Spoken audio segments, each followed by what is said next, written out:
All right, everybody, welcome, welcome. My name is Joanna Zimringtown, and I'm a coordinator for 3CSN. I'm also a faculty counselor for LA Community College District.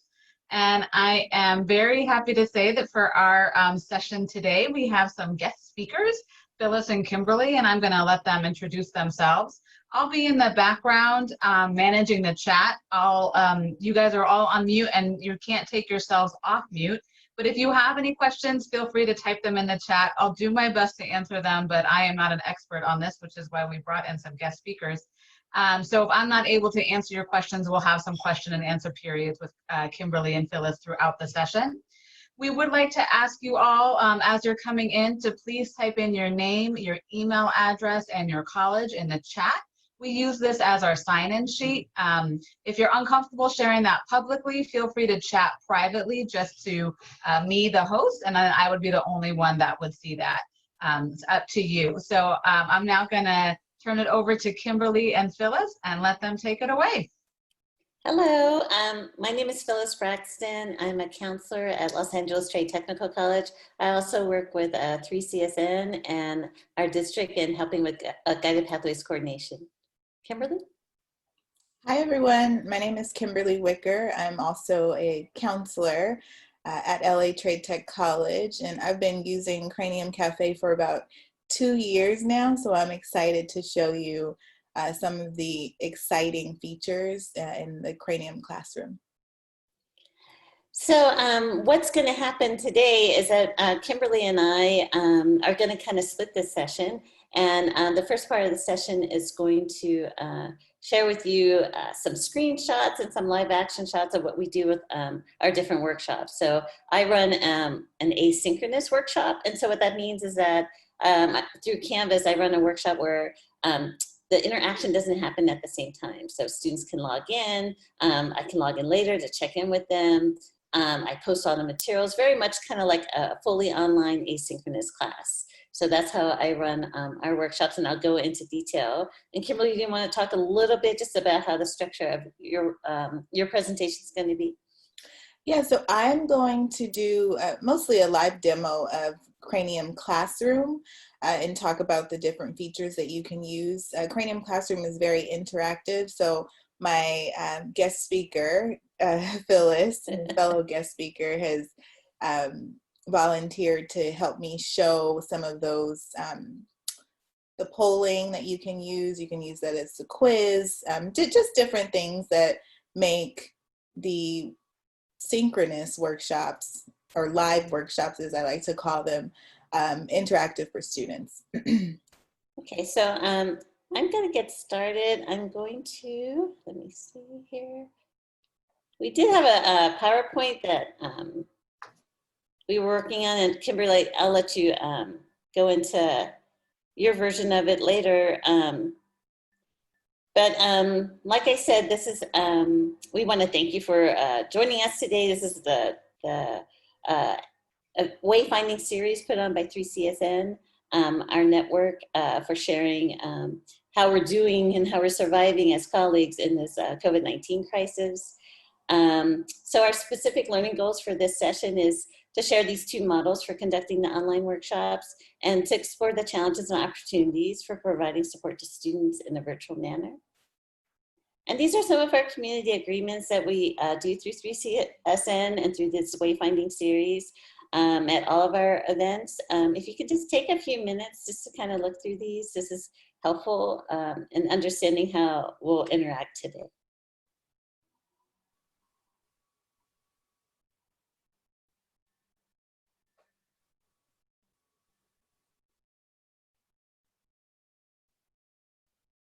And if you have other suggestions for what you think will be good community agreements, you can feel free to put those in our chat, and we'll take that under consideration and add those either for this session or any future sessions that we have.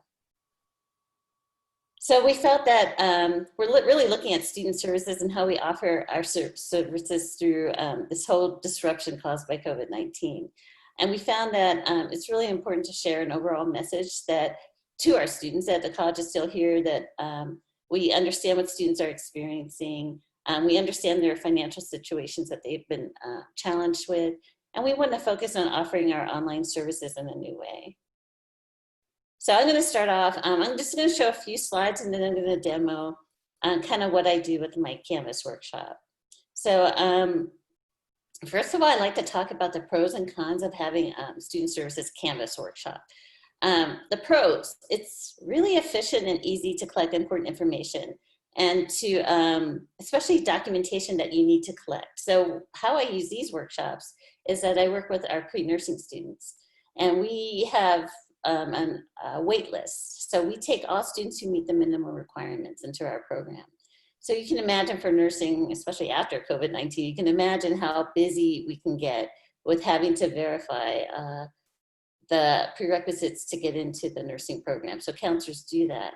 So as a counselor, what I wanted to do is kind of create a workshop or forum where I could do this kind of remotely and where it would allow students to kind of join when it worked with their schedule. So I created this Canvas workshop. I wanted to say I created about a year ago, and we've been doing these workshops now for several months now, and we've had hundreds of students complete the workshop. I get 50 we offer it monthly, and I get at least 50 per session, and I cap it about 50 because that's about all I can handle. But the pros is that it's really easy for our students. They can upload their documents. We have a form that students have to submit. We have transcripts that they have to submit, and then we have TEAS transcripts, which is a testing exam. They all have to submit that. So instead of kind of like having a face-to-face session, they do this through Canvas. So they upload their information. Because Canvas is covered by FERPA, I checked with our distance education coordinator and we were able to do this. Another pro is that there are tools available to help manage the registration. So if you've ever offered a workshop, you know that trying to get students registered for that workshop can be a real challenge. And we tried a lot of tools, and I'm going to show you a few screenshots of kind of what we do with Eventbrite. That's the tool we use and we found has been really helpful. And then it's ideal for students with access to technology and who are familiar with Canvas or online learning. A lot of students at our college were getting used to having Canvas, even if it wasn't for a fully online class, they were used to having Canvas and being familiar with the shell. So that was really helpful.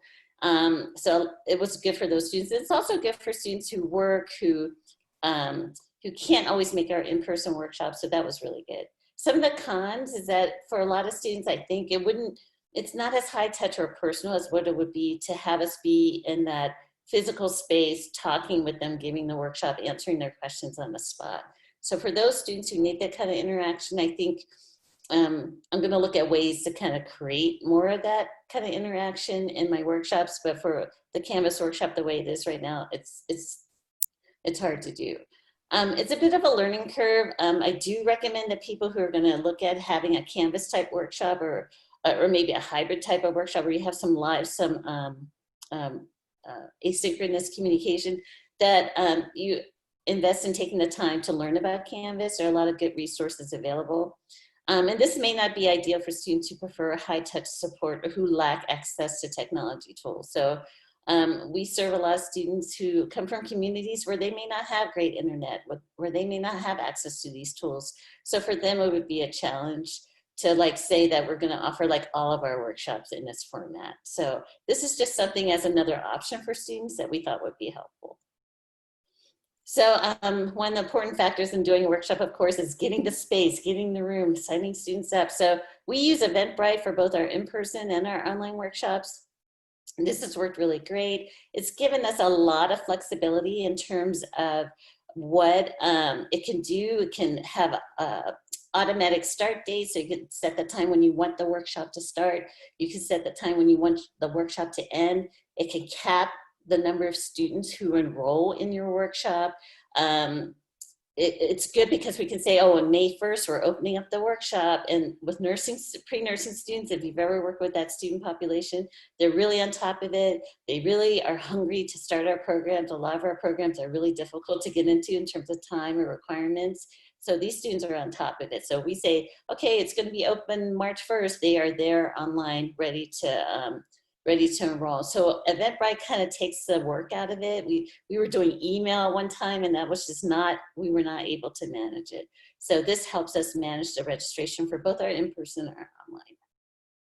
with Eventbrite, which is really nice, you get an attendee summary, so you always know who's attending. So even with these online workshops, this tool has still been the one that I use the most to kind of advertise what we're doing, have them sign up, and you can customize the sign up so that students, so you know who's signing up for your workshop.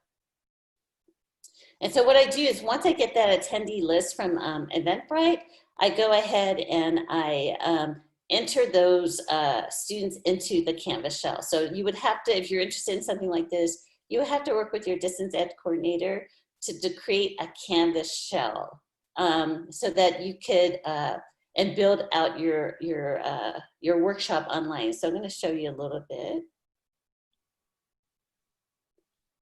Let me go to another screen. So I can get, that's my Canvas shell, but I'm trying to get out of here. There we go. And what I'm going to pull up is, I can get to it. Okay. Oh, I lost it. Hold on, guys. I always have a hard time with this part of it. Here we go. So here's the dashboard for the for my Canvas shell. And for the purposes of this workshop, because I'm trying to protect student information, I'm kind of gonna hide the actual workshop. Here's our actual workshop down here, but I made a duplicate and I put it in our sandbox. And the people you see on this recording will be people who we work with and our colleagues in 3CS. Phyllis, can you make it a little bit bigger? I think maybe go into presentation mode, maybe. It's just a little hard to see the screen. Okay, let's see. That you're showing, or else just make it a little bit. Let me make it bigger. Is that better? No, that didn't change in the slideshow, Phyllis. Yeah. Oh, slideshow. Okay. Yeah, you're not. Well, this isn't the slideshow. This is actual live. Oh, it's live. Okay. Yeah. So we're not seeing that though. We're looking at a PowerPoint presentation. Oh, okay. So let me resume the share. Let me stop share. Let me do that. Sorry, guys. Sorry about the technical difficulties. Hey man, it's real life. Can you see this now? Can you see this? We are not seeing anything. We're not seeing any so share. let me see. Let me see. Let me see. I got it. I think I got it, guys. I'm sorry. There we go. I was doing the fancy new tools where you pause the share, and yeah, I got to work on that part. Do you guys see this? Yes. Now we see it. Thank you. Okay. Okay. So if I go a little bit smaller, can I do that without you guys? Okay. This is the dashboard, and let me just go into it. So now I gotta make it. Yeah, you can go smaller. That's fine. It's just before we couldn't see it. Yeah, sorry about that. Thanks for letting me know. So here's, when you go into the actual link, here is the actual site for my module. So when you build out, I do recommend if you're gonna do this kind of workshop, you do it in modules. For me, it's easy because I'm a linear thinker. It's really easy to understand and can kind of follow the outline that you would do in a real workshop. So, or not a real workshop, a face-to-face workshop. So here, it's really important to have some kind of welcome message. So for us, we created this very long welcome message, but it contains some really important information, although I'd like to somehow break this up a little bit more. It lets them know that they have to have Adobe Reader as one of the applications that they will need to access to get the files, to download some of the files. And I give them a link. I'm going to start embedding some of my links, so it'll be right there for them. And then this is a form that they have to do. Is very important that we collect that for our Board of Registered Nursing. Our nursing office needs that. And so this is a separate link. I'm going to show you a little bit about how I get to that separate link. And then another part of this workshop is submitting your college transcripts. So those are in the format of assignments. So I make those as assignments. And so I can show you how I do that. And so when they go through the module, they just go through the next step. This is an orientation to Canvas. Again, I'm going to try to embed this link. This shows you how to actually get to your Canvas link and get to the resources that you need to do Canvas. And by the way, if you ever need help with with understanding Canvas, they have different tools here, and they have a whole training portal. I don't know if you guys can see that. This training portal here where you can go to and you can get help on how to build out your Canvas shell. But again, I do recommend you try to take at least that first class. This is a PowerPoint presentation that you can embed. So if you have PowerPoint presentations that you normally use with students, you can embed it here. I save mine as a PDF because it makes it a lot easier for students to access than the real actual PowerPoint presentation. And so they can go through that. Here is where they have to do their prerequisite verification form. And this is the important form that I have for them. And when they click on this link, they go to an external link. And I'll just show you kind of, and this isn't, I don't have any students' information posted here, but this is kind of like a model of how they would get to this page, and they would be able to do this, read this information, and then enter their information here. And then this is the information that is similar to what we collect on our nursing information forms or verification forms, and we can submit that to our department. So they can just do that through an external link, and we use Microsoft Forms. And so, and of course it's not graded or anything like that, but I do tell them to, this other way. And then next is where they submit their transcripts. They can actually upload their transcripts here as an assignment. It's an ungraded assignment. They get really nervous about being graded on the assignment for their transcripts. I tell them it's ungraded. So you have to always say that it's ungraded. It's not part of, you're not going to get any grade for this. So this is where they upload their information as part of their assignment.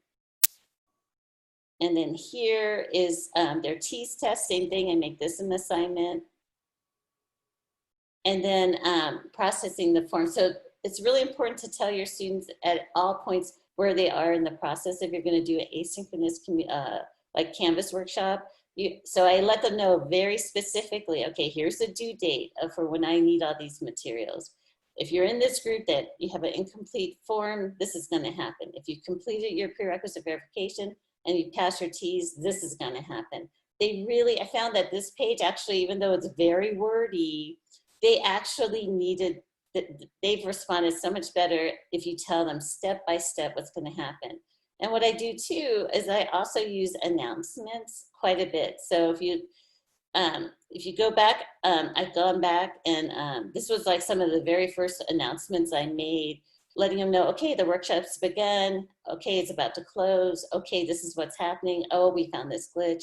You have to constantly be in communication. So if you build something like this, they will come, and you just have to be prepared to like follow up with them in a timely manner. So they can send me messages in the inbox. I get those. For me, I strongly recommend that you be prepared to like follow up with students as they go through this. And then you can always see your roster of students, and you can send out, we need their student ID and their LACCD email address. So once we have that from the Eventbrite registration, we can load them into this Canvas shell. And then you can see who's pending, like Joanna, she's joined my workshop. You can see that she's accepted the invitation, but my two colleagues, Adrian and Diana, haven't. So you can always kind of keep track on them.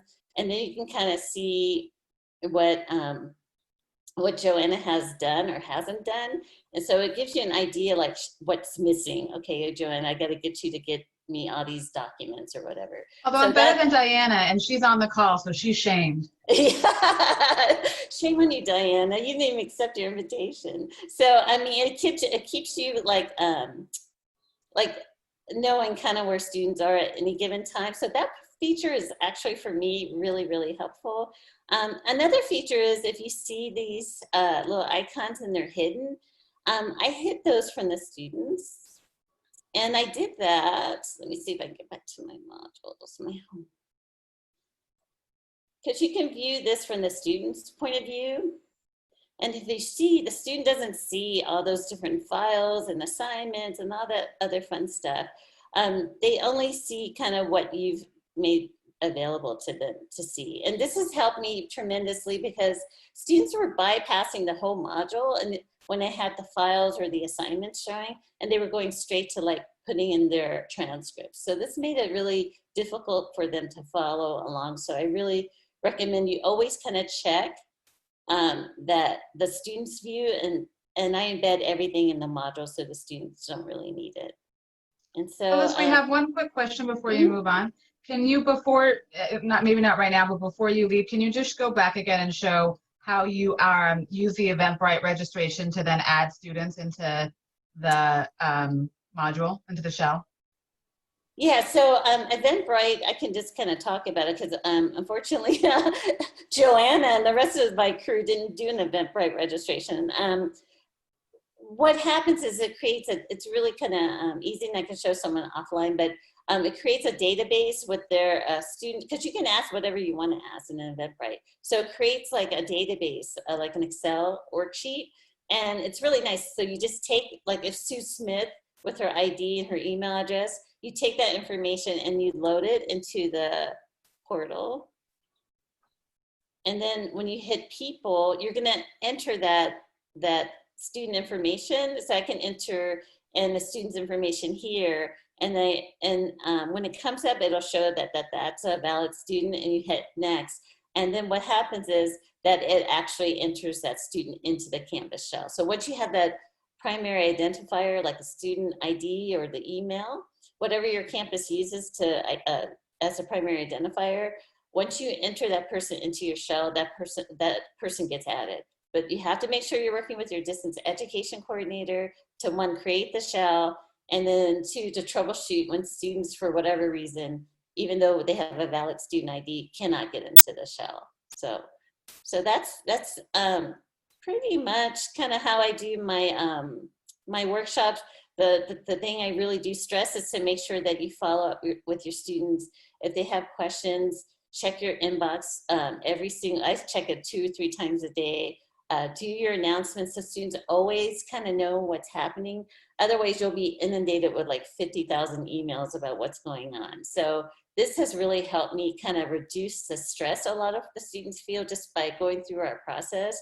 And this was pre-COVID-19, and it just helps people feel more settled. So they really like it. Students have been really responsive with it. And some of the students who say, you know, this doesn't work for me, I'll go to the in-person. I recognize that it's not for everybody. One of the elements I think I will try to add is this more of a hybrid element, where I'll have some open Zoom sessions where students have questions, or they just want to put a face to the wizard behind the modules, that they can contact me and meet with me. So I think I'm definitely going to add a Zoom feature, especially moving forward with COVID-19. I think they need, for some of our students in particular, they need that face-to-face. So I want to offer that as an option. So those are some of the changes I would make. So yeah, that's about it for me right now. Any other questions?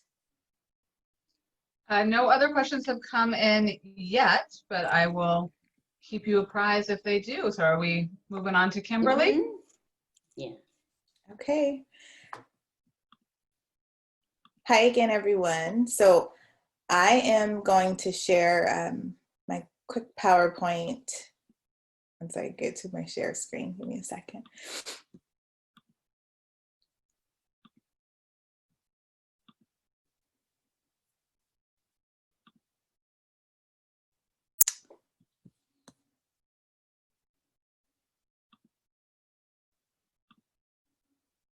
Okay, and so I'll be covering the synchronous workshops in Cranium Classroom.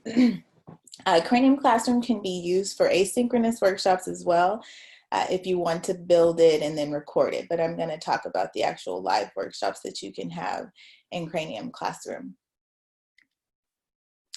So for those of you who may be new to the Conic Ed software, or just have some basic level introduction to it, I want to tell you about the 2 different capacities. So Cranium Cafe is probably something that you've heard of. It's used for one-on-one meetings. Cranium Classroom, on the other hand, is like a virtual classroom environment, and you can invite up to 100 participants into your classroom. So it makes for a lively workshop session if you get that many students. I haven't hosted one that had that many, but it's very different. So Cranium Cafe is for us counselors. If you were to meet with the student one-on-one, it would mimic or mirror that interaction in classroom. Would be like group presentations and things like that. So I wanted to show just what it looks like in the actual Connex Ed webpage. So the classrooms is down here under Cafe. And I'll show a live demo a little bit later about that.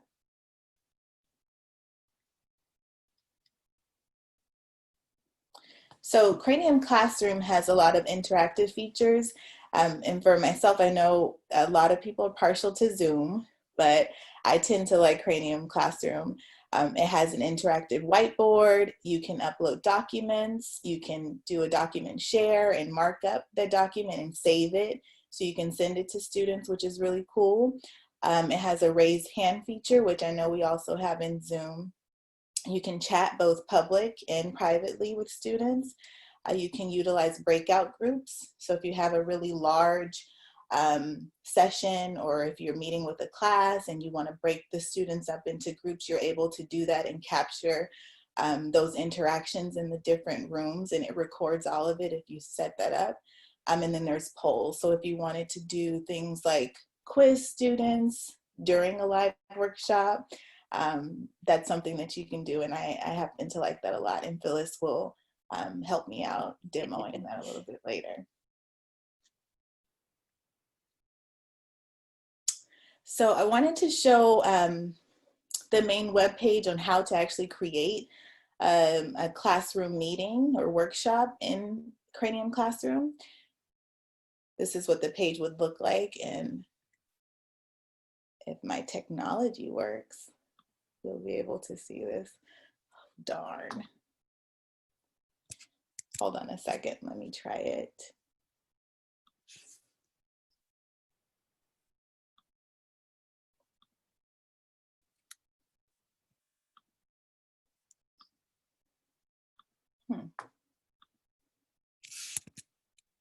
That's okay, I will do a live one.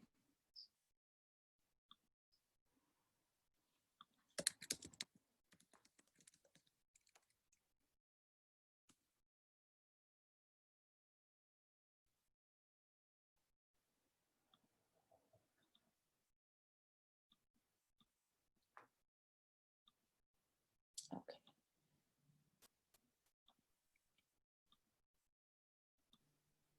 All right, sorry about that.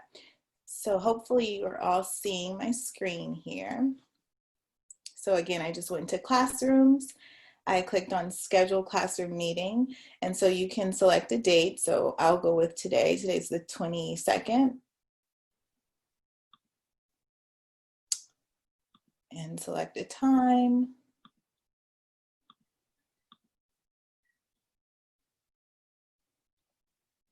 So for me personally, I have two different pathways that I serve as a counselor, but you can select an associated group or you can just leave it blank. It's up to you. You can choose an online meeting type or on campus if you're holding this in person. Meeting topic, choose this group counseling Q&A. You can attach files here. If this is going to be a meeting that happens weekly, you could set it up here, or even monthly. I think they allow you to change it to bi-weekly.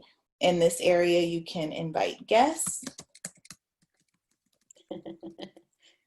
So if someone already has a Connex Ed account, you can just type in their name and the email will pop up, or you can just enter an email. So that's a neat function. Like Phyllis mentioned with registering students, I really like Cranium Classroom because it has its own registration form that you can build. So I have a workshop form. Give me a second, hide those views. And we can preview that form. You can have a student enter their name, student ID number, their email address. You could change this where they could just put in a preferred email address if that's desired. And I always like to ask if this is their first online workshop. just to give me an idea of how many students are accessing those services. But it could be a much longer form if needed. And then you can also limit the number of guests. So if you just want it to be 10 students at once, 50, but it goes up to 100. And then you would just create the meeting. Kimberly, can I ask a quick question? Yeah, sure. Do students have to have a ConexEd account, or are all students automatically, like in our district, given an account, or how does that work?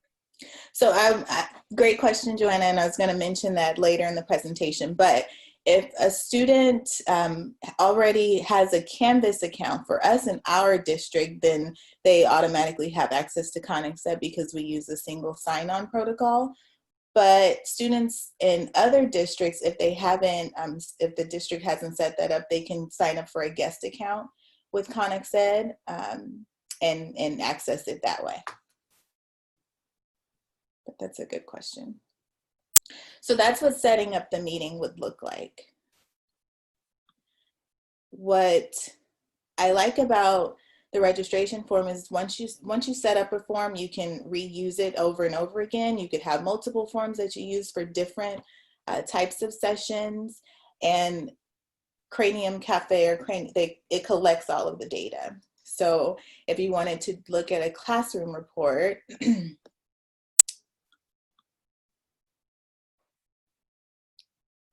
so it would show you some of the meetings I've had. So this is a regular meeting that I've had with my colleagues, but it'll show you who participated, but it doesn't give you any registration information because there was no registration form for them to fill out.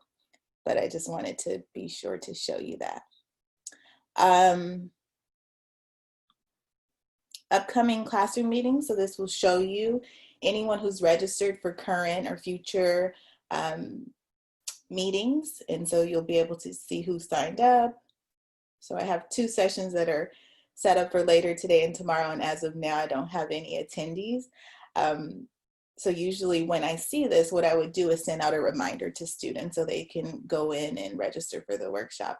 But my Q&As are open. They aren't actual workshops. So it's for students to just pop in and pop out as needed.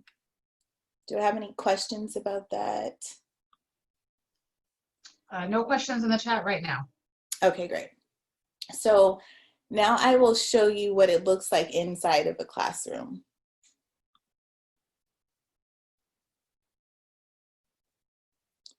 So here, this is set up to automatically pick up your microphone and your video, but you could always change that when you enter.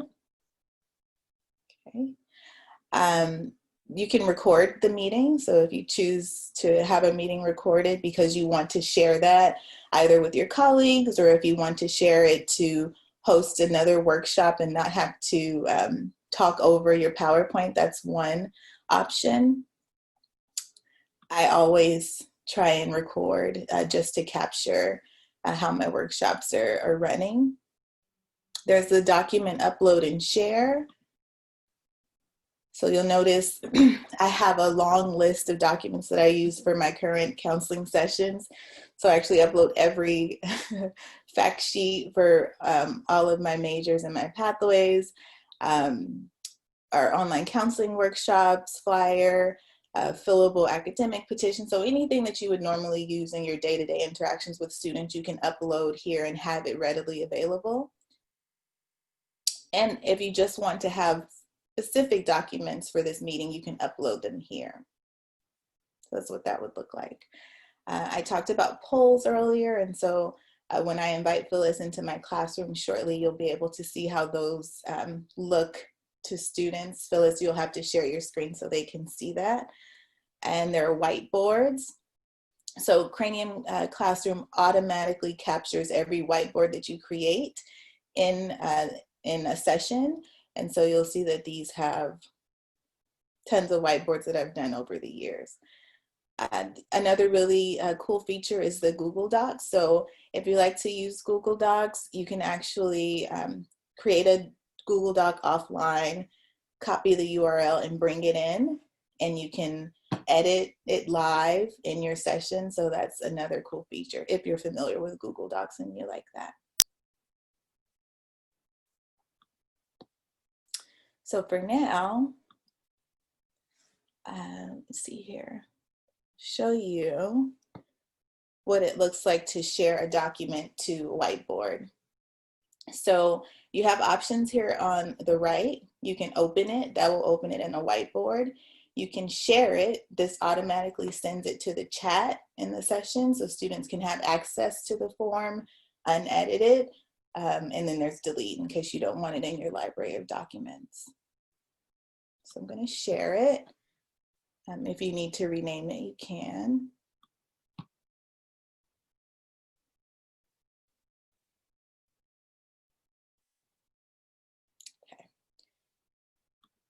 So this is what it would look like once you push it to the whiteboard.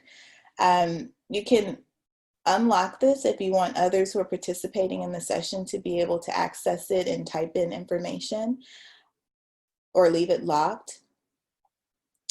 Similar to what you would see with any markup application, you can use a pencil tool, highlighter, and you can change the colors. I like the check mark tool. Yeah. So these are really cool.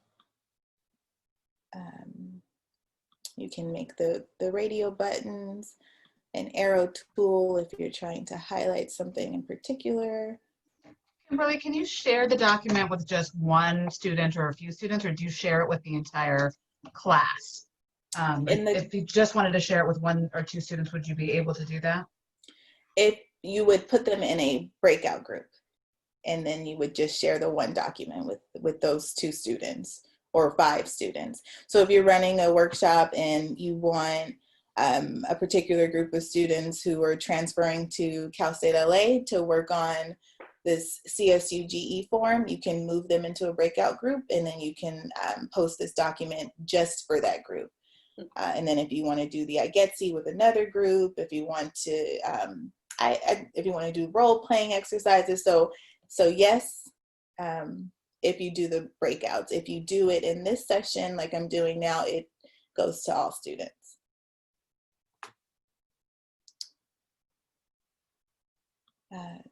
And the text tool, oh, I'm sure you can't see that. We changed the color.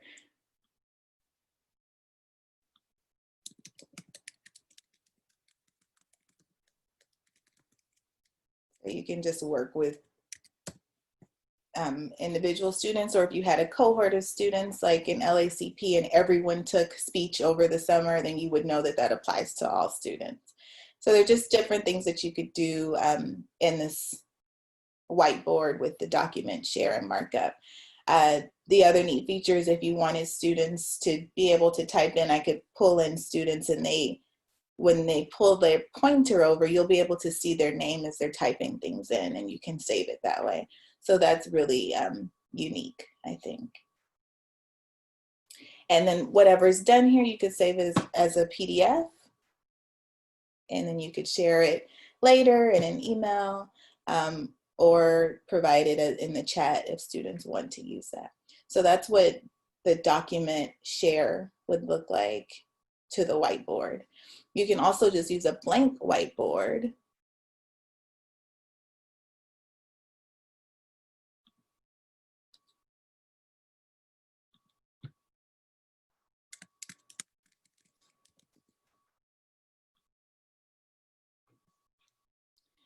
And so this is really helpful, especially in tutoring situations. So you could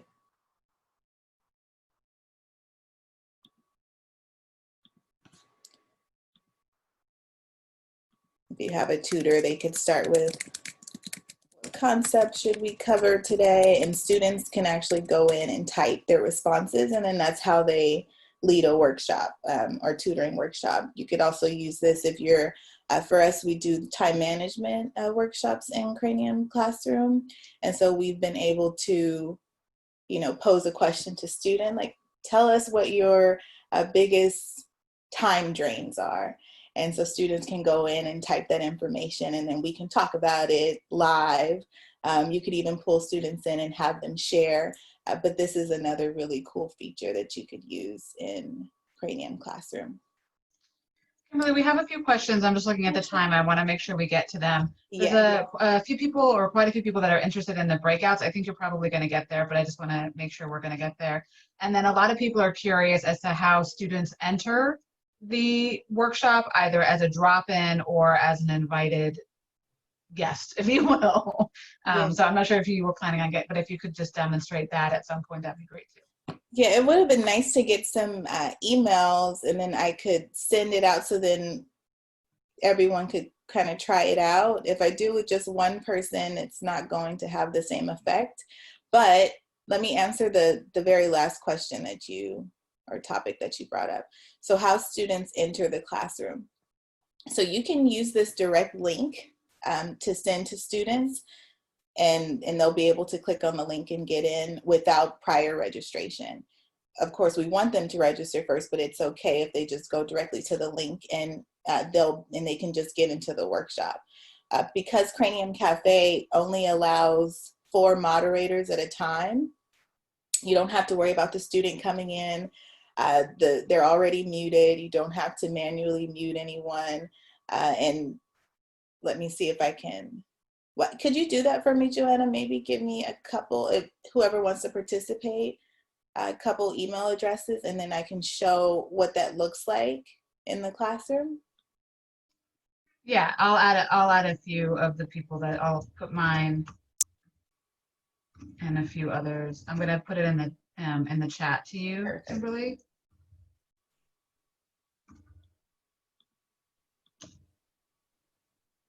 Diana, does your email address have 2 L's or 1? What is it? 2. 2, okay.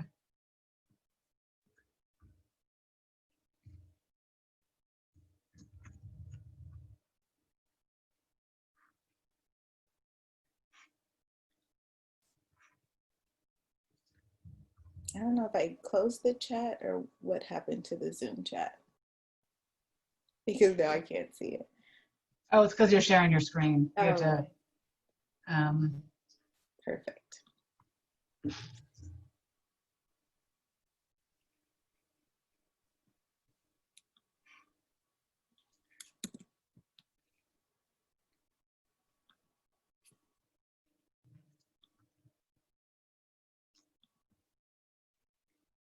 I'm happy that you all have questions. It's very exciting for me. So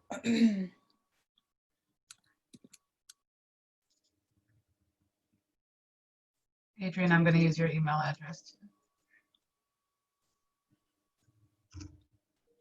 and then I'll also, I don't know if I use. Braxton.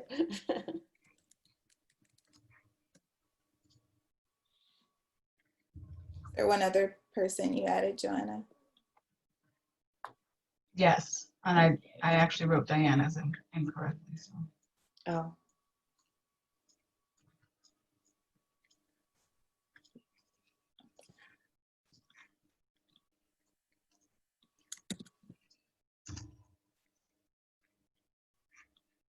And so for those of you that have some of you have very specific technical questions, just as you know, just because of time, we're not going to be able to get to all of those sort of very specific technical things about maybe how you do very specific things.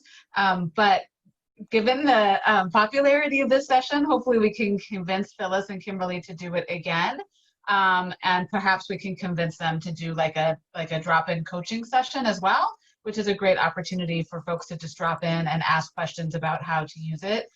People have different levels of familiarity with Cranium and different levels of access. A lot of folks don't have any access to Cranium yet, so we don't want to get too into the weeds, but for those of you who do and want more kind of that specific support, we'll try to offer other opportunities for you to get that support, especially within the LA Community College District as well, because we all 9 of our colleges do now have Cranium at various levels of implementation. I know Phyllis has joined. Okay. Were we supposed to, did we get an email? You should have received an email. Okay. Oops. I didn't, but I couldn't get the wrong email. Oh, yes, I did.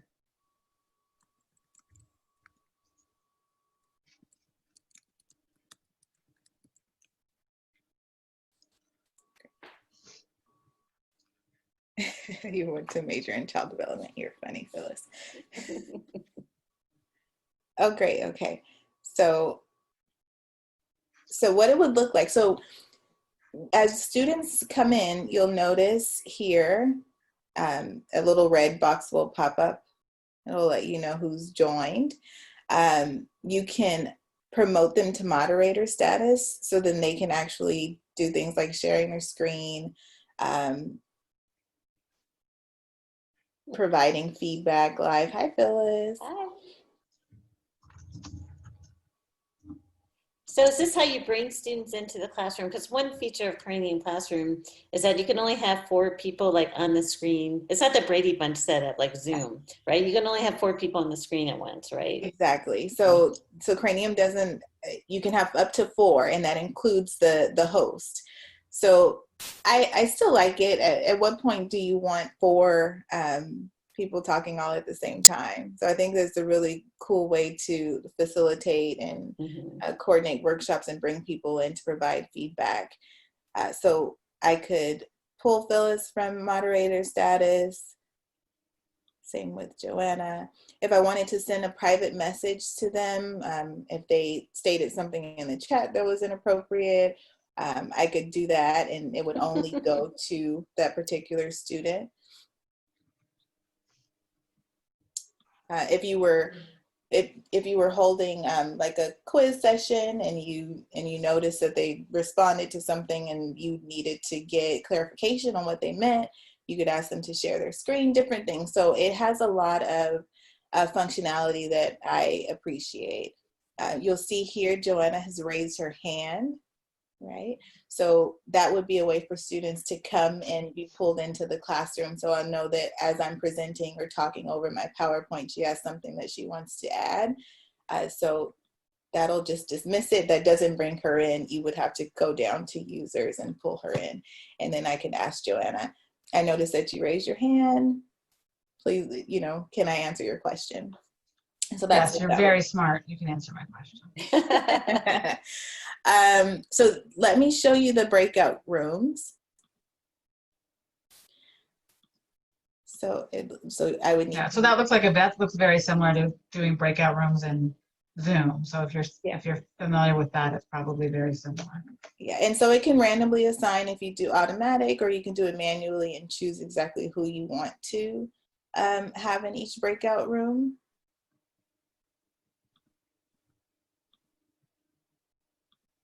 And so I could assign both to that one room.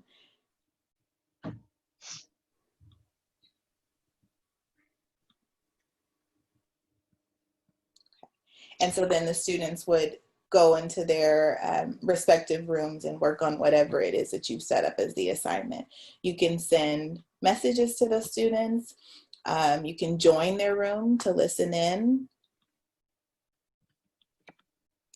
And this is where you can share specific documents in the breakout room. So that's what that would look like. So I can invite you in too, right? I can tell you, I need help. Can you come Absolutely. over here? Joanna's harassing me. Can you come over here? Yeah. Hey now. So we only have about 10 minutes left. So I just wanted to make sure we get to a couple more questions. Okay. One was how do students, when you said like your Q&A session is a drop-in and students can just come in, can you just show us what that looks like for the student, like how they do that? So very similar to what you just did. So I would provide the link. So okay. If I were to show you, So you still provide the link. It's not like the students just go to the website and knock on your door. They still need the link to the classroom. Well, what they could do is if they go to my Cranium card, they can see what workshops are available. Yeah, so if you could show us that, that'd be great. And then if you could just briefly just tell us why you think what functionalities of Cranium Classroom you like versus Zoom. So Yes. if folks are looking at exploring, because obviously Zoom is free or free-ish, and Cranium is not. So just if you could explain that. So yeah, so this is from the student's perspective, what you're showing us now. Yeah, so they would go to my Cranium card.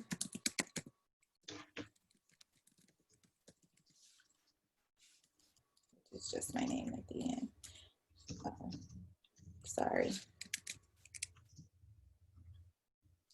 And here where it says workshop registration, they could go to either one. It says register. They don't necessarily have to register. If it were already happening, they could just go. There would be a link for them to join the workshop. Okay, and that's sort of how they would drop in. And that's just how hit they would drop join. in. Okay. Yeah, and so then they would appear here under users. And then I could invite them in and say hello. I always have a co-moderator for my Q&A sessions, and I'll talk about that, the reason why. And you could always have them sort of like what you're doing, Joanna. They can greet the students as they come in, and then the students can just hear what maybe is being discussed with other students. So there's so many other things. Oh, the polls. Let me see really quickly if I can show the polls, because I know we're almost out of time.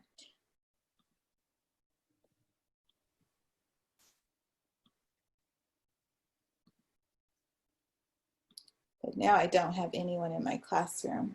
I'm in the breakout room, so. It won't let me go back, unfortunately. So it's very glitchy. So to answer your question, Joanna, there are some issues with Cranium that I don't like. It does have its technical glitches often, I would say. Once you'll notice that I went out. Okay, it let me back in. Sometimes it won't let you back into the room. It'll just shut you out. But if I go back to, so I want to leave the breakout session. So it isn't gonna let me use the poll. So if I start this poll, and let me know if you fill us in. Got it. Perfect. So you can capture their responses. You can share it with I the got group. a poll too.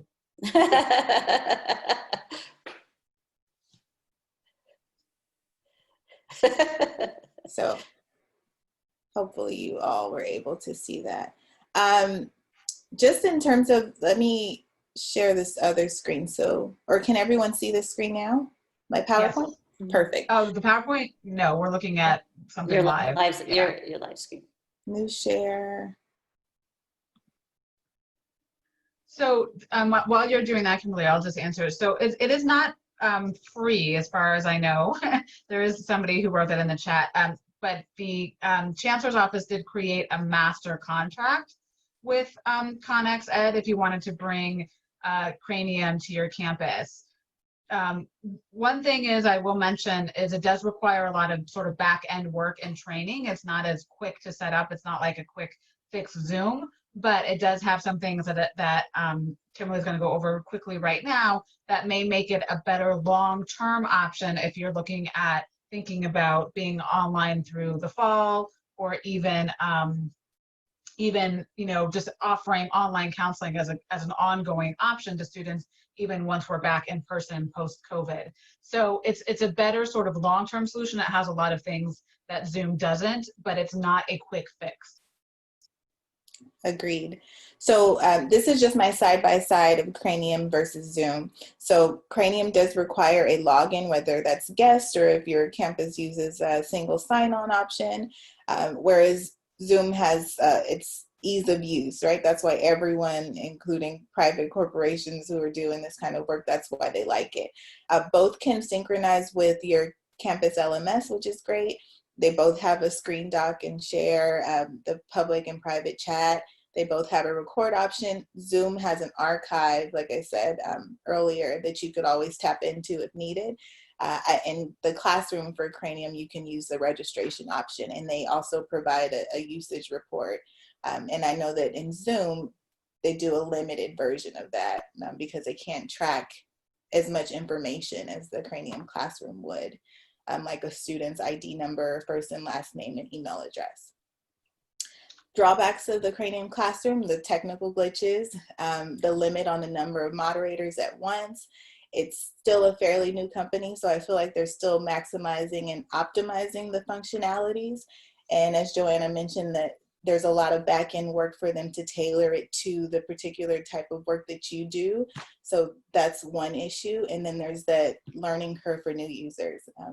Like I said, I've been using it for quite a while, so it comes naturally to me, but I know that that's definitely a hang up for many. Can I add a few others, just as having used both, Kimberly, that I noticed in just doing this? I think the document share is much better in Cranium Cafe. So you notice, like, you know, with the whiteboard, you can put up the iGetsy or the CSU or the Ed Plan. That's a much better functionality in Cranium Classroom than it is in Zoom. In Zoom, really the only thing is sort of that blank whiteboard. You can always sort of share a Google Doc, but it doesn't have the same, I don't think, functionality. Another big thing about Cranium that Zoom doesn't have is that it is ADA compliant. It can actively caption your sessions while it's happening, and there's more sort of FERPA and ADA compliance within Cranium, both Cranium Cafe and Cranium Classroom, than there is within Zoom, which is sort of why I was saying I think it can be a better long-term option. One thing I want to also just make clear is we are not promoting one way or the other. We don't, you know, we mentioned we work for LACCD. We don't work for Cranium. We're not in any way trying to convince you or your college to buy it. We're just, as fellow practitioners, sharing our experiences. Right. And I'm very honest about the things that I don't like about it. And I use it every day, all day. And it has its glitches that frustrate me. So I'm waiting for them to fix a lot of things. The one, and I know we're almost out of time, use a co-moderator when you're doing your workshops when feasible, because if there are technology issues, like I've had a situation where it just would not let me back in. It locked me out. I tried closing everything down, but my colleague was able to continue the workshop. And at one point I was only able to chat. You couldn't see me, you couldn't hear me, but at least my colleague could go, Ms. Wicker, they're asking this, do you have a response to that? And you could type it in, so that's very helpful. Try uploading all of the documents before the meeting, test your technology prior to the start of the meeting.